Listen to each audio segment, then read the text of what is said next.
بہت بڑے ملازم تھے، تو تبلیغ میں وقت لگا، تو اب واپس جب آئے تو آ کر جو ہے اپنی کوٹھیاں ڈیفینس میں ہیں، کراچی میں جو ہیں،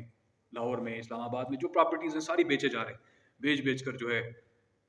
ختم کیے جا رہے ہیں بظاہر۔ اب جو ہے لوگ ان کو کہنے لگے یہ پاگل ہو گیا جی، دیوانہ ہو گیا۔ تبلیغ میں گیا تو اب یہ پاگل ہو گیا، اس کو دیوانگی چڑھ گئی، تو اس نے کیا کیا کہ اپنے سارے خاندان والوں کو بلایا اور ان کو بلا کر ایک بڑی دعوت کی اور اجتماع اپنے گھر میں رکھا، اور رشتہ داروں کو بلایا، جو اس کے ملازمین تھے ان کو بلایا، جن جن کو بلا سکتے تھے، اور سب کو کہا کہ بھائیو، سارے ہی میں سن رہا ہوں کہ کہہ رہے ہیں کہ یار یہ تبلیغ میں گیا پاگل ہو گیا۔ پاگل نہیں ہوا، میں تو اب ہوش میں آیا ہوں۔ کیا ہوا کہ جب میں لوگوں کو ملازمت پہ رکھتا تھا، کیونکہ گورنمنٹ کی ملازمت تھی اور یہ سارا میرے اختیار میں تھا،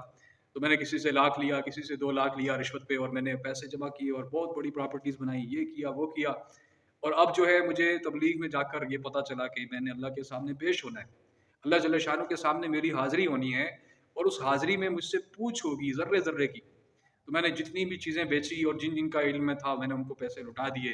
اور میں جو اب میرے پاس کچھ بچا ہی نہیں ہے،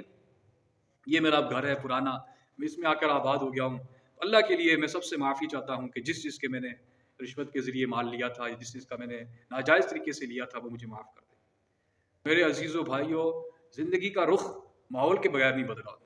انسان کہے کہ بھائی گھر بیٹھے ہی میری تبدیلی آ جائے، نہیں۔ انسان کے گھر بیٹھے ہی سارا دین میری زندگی میں آ جائے، نہیں۔ ہمیں اللہ کے راستے میں نکلنا ہوگا، اور تبلیغ کی محنت میں جب لگتے ہیں تو کتنے ناچنے والے، کتنے گانے والے، اور کیسے کیسے جو اللہ نے ان کی زندگی بدل دی۔